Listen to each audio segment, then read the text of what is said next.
South Korea's political crisis has reached a historic turning point.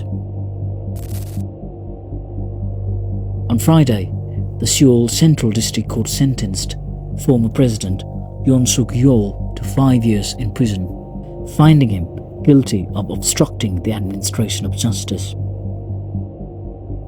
This conviction has marked a dramatic fall from power for a man who once led the nation. The ruling follows months of legal scrutiny rising from events in January 2025, when anti-corruption investigators attempted to arrest Yoon as part of an expanding probe into alleged abuse of power. Rather than complying with the warrant, the court found that Yoon ordered presidential security forces to block the operation. Investigators were met with an extraordinary scene.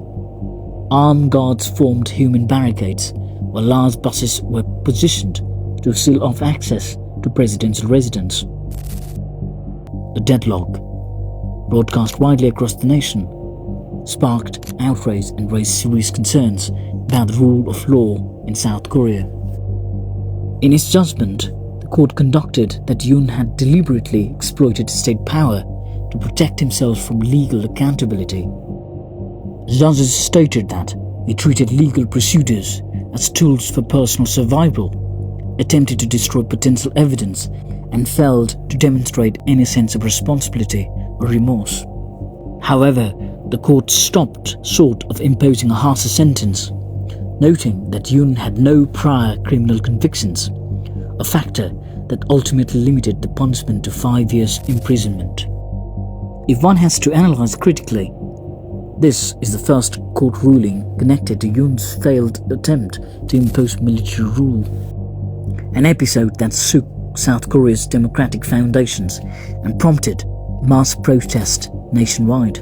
Prosecutors are pursuing a separate treason case, alleging that Yoon's actions constituted a grave threat to constitutional order.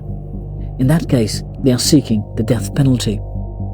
For South Korea, a country that has repeatedly held its leaders accountable through the courts, the verdict reinforces a familiar yet sobering message: no one, not even a former president, stands above the law.